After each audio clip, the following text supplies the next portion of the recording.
I worked my whole life to prove myself, but my brother, the golden child, got everything handed to him. It is hard, even now, to imagine my family could have seemed so ordinary to outsiders. Just another middle-class family, comfortable but not wealthy, occupying a quiet suburb in which nothing dramatic ever seemed to occur to an outsider.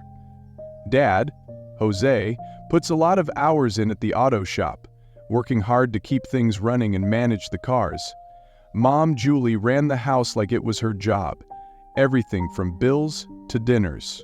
I, Victoria, tried not to rock the boat and, most importantly, stayed out of trouble, focusing on school and work. Then there was Adamy, my younger brother, who was 2 years younger, yet he always got treated like the baby of the family. This boy had tousled brown hair, bright blue eyes, and an easy smile through which he sweet-talked his way out of trouble. And it did not matter that he messed up, skipped chores, or acted out, for he had this inimitable charm all his life and knew how to work it.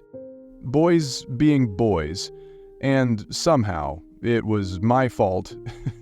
She would say, "Victoria, you are older, you should know better," as if a 2-year age gap made me the responsible one who holds everything together. For long I said nothing. I let things go, because what else was I to do? But everybody has a breaking point. It starts with something small, doesn't it? Adam would borrow my stuff, my headphones, my charger, sometimes even my clothes, and then forget to return them. Or worse, he would return them broken or damaged. I remember one afternoon when I found my favorite shirt, which I had saved many months to buy, crushed and stained in his room. Whenever I called him out, I was always in trouble. Mom would say, "Stop being so hard on him. He's your brother, Victoria. You need to share." That phrase, "he's your brother," became a prison. No matter what he did or how wrong, I was to let go. It didn't matter that I was the one who worked for my things, saved my allowance, or hauled extra chores to get what I wanted. Adam had it all given to him. No matter how often he blew his allowance on stupid stuff, Mom could always find a way to give him more.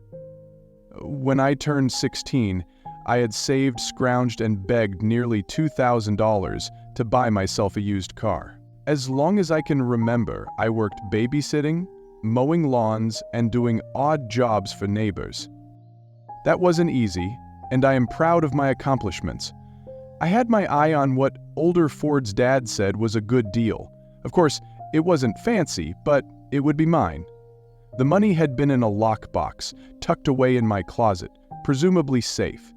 Yet one afternoon, returning from work after particularly long hours, I wanted to see how it was faring.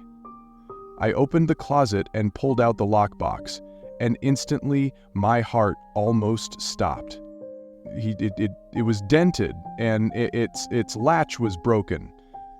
I opened it, shaking, and seeing an empty space inside nearly made my stomach turn upside down. My money. My money. Everything I'd worked for was gone. "Adam!" I yelled, running down the stairs 2 steps at a time. "Adam!" He was sitting on the couch playing video games and didn't act like he cared about my panic. "What?" he said lazily, having no more than glanced up from the screen. "Where's my money?" I asked, standing before him, blocking his view of the TV. He rolled his eyes and pressed pause on the game. "What money?" "My savings," I snapped. "All of it. It's gone." Adam leaned back in his chair, stretching his arms over his head. "I don't know what you're talking about." I could feel my face heat up. "You're lying. You spent all your allowance last week, and now my money's missing. I know you took it." He gave me a slow, infuriating smirk. "Why would I need your money? You are paranoid." Now I was shaking, trying not to fall apart. "I've been saving that money for 2 years, Adam. You've done this before. Admit it." "Adam didn't bat an eye. You don't have any proof, Victoria. Lighten up." I was about to burst any moment. Then, before I could speak, Mom came in from the kitchen. "What's going on here?" she asked firmly. "Adam stole my savings," I said, my voice shaking with anger. "All of it." Mother turned back to Adam, who by now was feigning utter indifference. She turned back to me. "Victoria, stop accusing your brother. If Adam says he didn't take it, he didn't." I looked back at her, incredulous. "Mom, this isn't the first time he has stolen from me." "And do you have any proof?" she asked, crossing her arms and setting her face. I did a hard blink. My heart was running a total race. "Proof? He's the only one that could have taken it. If you're missing money, maybe you should have been more careful where you kept it," Mom said icily. I felt like I stood in another world where nothing seemed to make sense. Adam smirked once more, the kind that said he'd won. Something inside began to break, fragile and holding me together. Saying nothing more, I spun and ran upstairs, slamming the door behind me. I pulled out my cell phone and dialed Dad. He wasn't answering, but I left a message. It all came spilling out. The money, and Adam and Mom retook his side. I couldn't do this by myself. Later that evening, Dad came home from work, exhausted and dirty. Still standing at the door, I was still shaking with what happened. He knew something was wrong the minute he saw me. "What's wrong?" he asked, furrowing his brow in concern. "Adam stole my savings," I answered in a quiet tone so my anger wouldn't explode once again. "All of it." His face went hard, and he silently walked into the living room where Adam was playing video games. "Adam," said Dad coolly, but with an edge of steel inside. "Did you take your sister's money?" Adam didn't even press pause on the game. "Nope." Dad's face clamped down. "Tell the truth." He finally let out a sigh, setting the controller down. "I didn't take all of it." Dad crossed his arms. "How much?" Adam mumbled, his face shutting down tight. "It's like $500. My stomach dropped. I knew it was terrible, but to say that number out loud just about made me puke. Dad shook his head, his voice low, controlled. "You are grounded. No video games, no phone, no friends. You are going to pay your sister back cent for cent." Adam's face contorted in a frustrated tantrum. "That's not fair." "You're lucky. That's all I'm doing," Dad snapped. Mom filled the doorway to the kitchen, staring at Dad in anger mixed with incredulousness. "Jose, don't you think it's a bit too much?" "No," Dad said firmly. "He stole from Victoria, Julie. This isn't the first time." Mom's face was colored with anger. "He's just a kid. He doesn't know what he did." "He's nearly 15, said her father, as his voice rose, his words staccato. "He knew damn well what he did, and you have been letting him get away with it." Adam stirred uneasily on the couch, his eyes jumping from mother to father. The room was like an electric current, quivering to crackle through everything. Mom crossed her arms over her chest, scowling at Dad. "You are always riding him so hard, Jose. Why are you always taking Victoria's side?" Dad was about to explode, but instead he merely shook his head. "This isn't about taking sides, Julie. Adam has to learn that there are consequences when he acts this way. Maybe if you didn't always play favorites with Victoria, Adam wouldn't act out like this," Mom yelled back. I watched the argument spiral entirely out of control. It was no longer about money. It was about everything. All those years of frustration, resentment, and unsaid truths unraveled before my very eyes. The next few weeks were a walk on shattered glass. Adam sulked around the house, Maddie got caught in trouble, and Mom hovered over him, shield and protective, making excuses at every turn. If Dad wasn't home, she let Adam play his video games and then slip out to meet his friends, all grounded. She slipped him extra cash too whenever she thought I wasn't looking. I stayed out of it. When I could, I avoided Adam too. I kept busy Nigel with school and my part-time job. The house was choking me. There was tension in the air, caused the unspoken tension. Mom spoke to me barely, unless she had to. Each time she did, it was with an icy edge. In her story, I was the villain. I had destroyed everything. Adam wasn't any different. He resented me, and I could feel the resentment build up in his eyes and weigh heavily with each anger-filled heave of his breath. Consistently, I had been the good sibling, the responsible one, but now I was the enemy. Then came the day that would shatter everything. I had just gotten off a shift from work when Mother called. "You need to come home," she said, shaking. My heartbeat was palpable as I asked, "What happened?" "Just come home, Victoria." I asked her nothing. I ran back home, my anxiety clutching at my throat. When I reached the house, it was black. The heavy air devoured my voice. "Mom?" I called. She said nothing. My stomach twisted and I went upstairs. I found her in the bathroom, on her knees on the tile floor, her face awash with tears. "What's wrong?" I whispered. She stared up at me, eyes red and swollen. "It's Adam. He tried to hurt himself." My heart dropped. "What? How?" Oh, was in his room, and I heard him shouting. I ran in and he was holding a knife.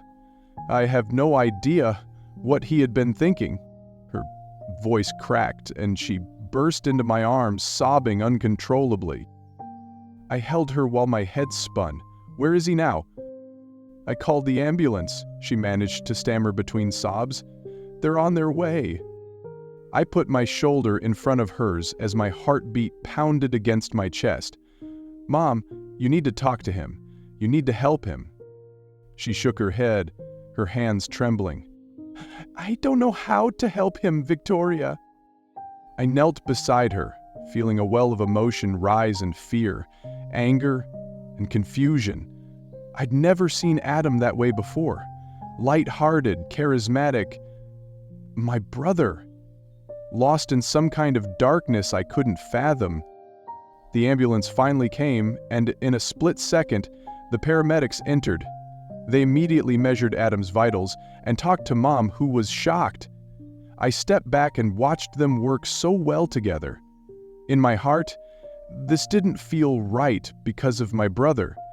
At the same time, my anger was swelling up as I thought about how it had all spiraled out of control, since it was video cams that turned the humans into bugs. He wasn't in the wrong for fighting the Christmas coast, innocent in this situation. They laid Adam down onto a gurney and his eyes flashed through anger and frustration mixed with fear. "I didn't mean to," he yelled, his voice cracking. "I just wanted everything to stop." I wanted to reach out to him to tell him that it was all right and that I understood how he felt, but all I could do was simply be there and watch him go. Mother paced across the waiting room, wringing her hands. Above, the fluorescent lights buzzed, and the air was heavy with tension, chokingly so. It was one of those strange moments when time ticks along so differently. Minutes feel like hours. "Do you think you'll be okay?" I barely whispered. Mom ceased to pace and turned to me, her face whiter than a ghost. "I don't know, Victoria. I just don't know. We had sat in silence, each lost in his world, the guilt feelings now camped in my chest, refusing to let off their firm grip on my heart. Mom would have seen how Adam struggled if I had been there for him and insisted a bit harder. It wasn't until what seemed like forever later that a doctor came out to speak with us. "Is one of you folks here Adam Martinez's family?" he asked, his eyes staring at us through their exhaustion. "Yes, we are," Mom said, her voice shaking. "Is stable now," he said, and I was immediately relieved. "We have admitted him for observation. We are going to need to keep him in the hospital for a few days while sorting out some things about his mental health and ruling out danger." "Can we see him?"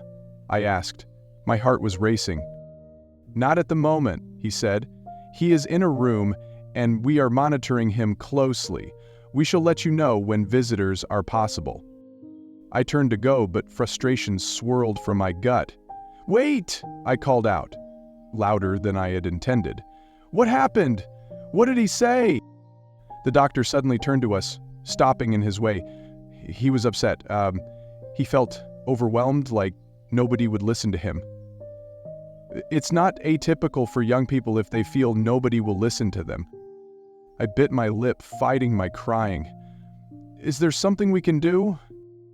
"Just be here for him when he's ready to talk," the doctor said. "Sometimes that's all they need." These were days smeared by a haze of hospital visits and psychotherapy sessions. Adam by then had turned subdued and introspective, his pain staring at me from his eyes. It tore my heart to see him this way. I yearned to reach out but did not know which way. Mom and I sat in the waiting room side by side. Helpless despair wrapped itself around us like a shroud. "I never thought it would come to this," she stammered, shaking. I nodded, my throat all tight. "Neither did I. We should have seen the signs." Mother turned to me, tears in her eyes. "I should have listened to you more.